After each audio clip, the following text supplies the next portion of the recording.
હવે જોઈએ ઉદાહરણ 1.9. બે વિદ્યુત ભારો +or-10 માઇક્રોકુલમ એકબીજાથી 5 મિલીમીટર અંતરે મૂકેલા છે.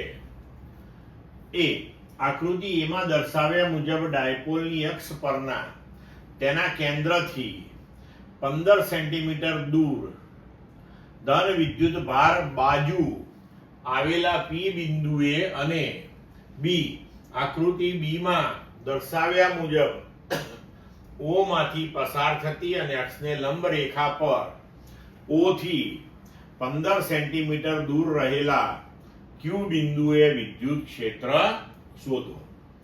તો ચલો હવે આપણે શરૂ કરીએ.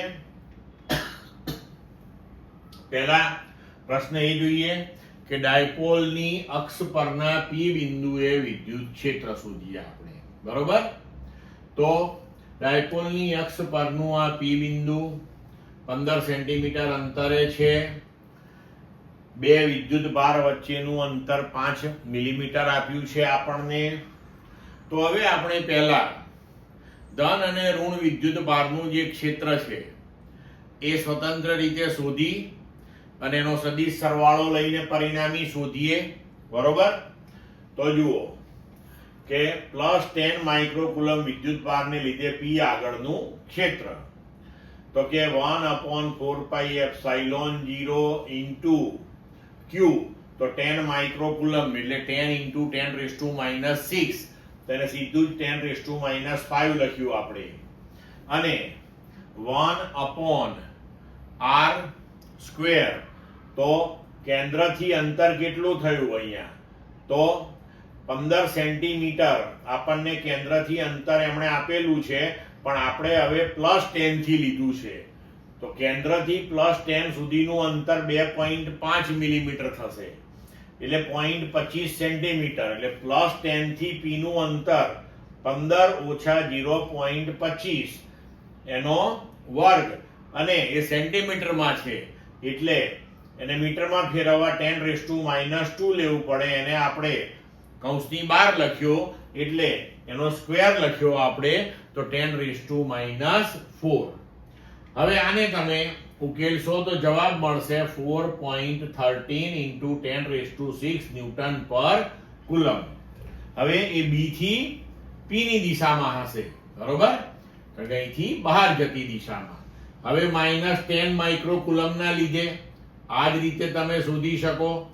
ફરક શું પડશે? ખાલી અહીંયા 15 + 0.25 થઈ જશે, કારણ કે કેન્દ્રથી આ 15 અને આ 0.25 સેન્ટીમીટર. એવી રીતે તો મૂલ્યો બધા ગોઠવી અને અહીંયા આપણે 15 + 0.25 આખાનો વર્ગ × 10⁻⁴.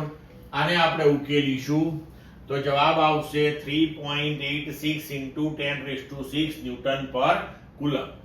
પણ હવે આ P થી વિદ્યુત ભાર તરફની દિશામાં, એટલે P થી એ તરફ, તો બંને ક્ષેત્રો એકબીજાથી વિરુદ્ધ દિશામાં થયા. આ ક્ષેત્ર આના કરતા મોટું છે એટલે પરિણામી આપણને B થી P તરફની દિશામાં મળશે.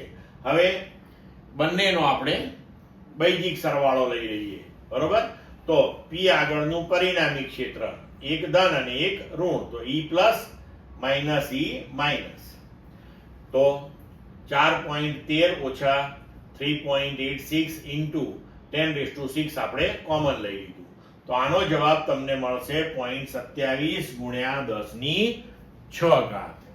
હવે જુઓ, એટલે કે 2.7 × 10⁵ કર્યું આપણે આને ન્યૂટન પર કુલમ, અને પરિણામી દિશા એની B થી P તરફની દિશા હશે. હવે આ આપણે સાદી રીતે શોધ્યું. બરોબર છે? હવે આપણે થિયરીની અંદર હમણાં જોયું કે જો આપણે R very much greater than A લઈએ, એટલે તમે જુઓ કે આ O થી P અને O થી B એનો ગુણોત્તર લો ને તો બહુ જ મોટો આવે. બરોબર? 15/0.25 બહુ મોટો આવે. બીજા શબ્દોમાં આપણે એવું કહી શકીએ કે R એ A કરતા ઘણું મોટું છે. તો એવા કિસ્સાની અંદર આપણે E બરાબર 2p upon 4 epsilon 0 r cube અથવા 1 અપોન 4 એપ્સાઇલોન 0 ને ડાયરેક્ટ k કહી દઈએ. અને જો અહીંયા બધા મૂલ્યો ગોઠવી દઈએ આપણે તો હવે p તો p બરાબર 10⁻⁻5 કુલમ એટલે કે વિદ્યુત ભારનું મૂલ્ય ગુણ્યા બંને વચ્ચેનું અંતર મીટરમાં લીધું 5 મિલીમીટર અંતર છે એટલે 5 ગુણ્યા 10⁻³ એટલે કે આપણી ચાક માત્રા થઈ 5 ગુણ્યા 10⁻8 ઘાત. હવે E બરાબર 2 આ p નું મૂલ્ય 4 એપ્સાઇલોન 0 નું મૂલ્ય અને r ક્યુબ તો r આપણને 15 સેન્ટીમીટર આપ્યો છે 15 સેન્ટીમીટર નો ક્યુબ એને મીટરમાં ફેરવો એટલે 15 ગુણ્યા 10⁻², 10⁻² નો ક્યુબ એટલે 10⁻6 અહીંયા લખ્યું. હવે જો આને આપણે ઉકેલીએ તો જવાબ આવશે 2.6 ગુણ્યા 10⁵ ન્યૂટન પર કુલમ અને આ પણ બીપી ની દિશામાં. તો તમે જુઓ કે આપણને આ બંને મૂલ્યો લગભગ સમાન મળ્યા. એટલે જ્યારે r એ a કરતા ઘણો મોટો હોય ત્યારે આપણે આ સમીકરણ વાપરી શકીએ. એ આપણને આ ઉદાહરણની અંદર એમણે સમજાઈ આખી વસ્તુ. હવે આ જ વસ્તુ આપણે એની વિષુવ રેખા ઉપરના p બિંદુએ ગણવાની છે અને એ પણ તમને 15 સેન્ટીમીટરે જ આપેલું છે. તો તમે થિયરીમાં ભણ્યા એના ઉપરથી તમને હવે અંદાજ આવી જવો જોઈએ કે અક્ષ પર જે મૂલ્ય મળ્યું હોય એના કરતા જો અંતર એનું એ જ હોય તો વિષુવ રેખા પર અડધું ક્ષેત્ર મળશે. કારણ કે આપણે 2kp/r³ સૂત્ર આમાં મળે છે, પેલામાં ખાલી kp/r³ મળ્યું હતું આપણને. ચાલો હવે જોઈએ કે ડાયપોલની અક્ષને લંબ રેખા પર કયું બિંદુએ એટલે કે વિષુવ રેખાએ તો આ બિંદુએ આ માઈનસ આ પ્લસ આ અંતર પણ 15 સેન્ટીમીટર જ તમને આપેલું છે. તો હવે +10 માઇક્રોકુલમ તો a થી q b થી q અંતર સમાન હશે એટલે +q અને -q બંનેના લીધે કરીને મળતા વિદ્યુત ક્ષેત્રો મૂલ્યની દ્રષ્ટિએ સમાન હશે. તો E પ્લસ બરાબર q/4πε0 1/r² a². q નું મૂલ્ય 4πε0 નું મૂલ્ય 1/r 15 સેન્ટીમીટર a 0.25 સેન્ટીમીટર બંનેનો વર્ગ એને મીટરમાં ફેરવ્યું એટલે 10⁻² એનો વર્ગ એ બહાર લઈ લીધો એટલે 10⁻⁴. આને ઉકેલીશું તો જવાબ મળશે 3.99 × 10⁶ ન્યૂટન પર કુલમ. હવે આની દિશા ક્યાં હશે તો પ્લસ જે છે એમાંથી બહાર નીકળતી દિશામાં એટલે b થી q. એટલે અત્યારે b થી q ઉપર પણ પરિણામી આપણને આ દિશામાં આવશે પછી. બરોબર. હવે E- આ જ રીતે પણ અહીંયા આગળ આપણે એનું એ જ મૂલ્ય ગોઠવવાનું છે તો આનું આ જ મૂલ્ય મળશે આપણને. હવે તો એની દિશા હવે વિદ્યુત ભાર તરફ એટલે આમ આવશે પણ પેલા સાઇન કોમ્પોનન્ટ આપણે આગળ જોઈને કેન્સલ કર્યા એટલે પરિણામી આપણને b થી a તરફની દિશામાં q પાસે મળશે. તો E બરાબર E plus q plus E minus q cos theta આ બંને તો સમાન આવ્યા એટલે E બરાબર 2E પ્લસ cos થીટા.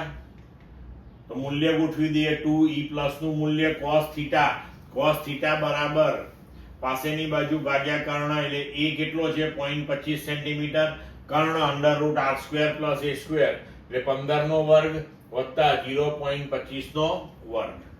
તો આને ઉકેલીશું તો જવાબ આવ્યો 1.33 × 10⁵ ન્યૂટન પર કુલમ b થી a તરફ એટલે કે q પાસે ડાબી બાજુની દિશામાં મળ્યું આપણને. બરોબર. તો આ લગભગ તમે જુઓ આગળ કરતા અડધું જ મૂલ્ય આવેલું છે. હવે અહીંયા આપણે ફરીથી એવું લઈ લઈએ કે r very much greater than a કારણ કે r તમારો 15 છે અને a તમારો 0.25 છે. તો kp/r³ અથવા 1/4πε0 p/r³. p નું મૂલ્ય આગળ ગણ્યું એ મૂકી દઈએ અહીંયા 5 ગુણ્યા 10⁻8 ભાગ્યા 4πε0 નું મૂલ્ય અને આર ક્યુબ, તો આર તમારો 15 સેન્ટીમીટર એને મીટરમાં ફેરવીને અહીંયા લખ્યો. આને ઉકેલીએ તો આપણો જવાબ આના જેટલો જ આવ્યો. અને તમે અહીંયા ચેક કરી શકો છો કે આ મૂલ્ય જે છે એ આગળ જે આપણને મૂલ્ય મળ્યું હતું એના કરતા અડધું આવ્યું. ક્લિયર મિત્રો?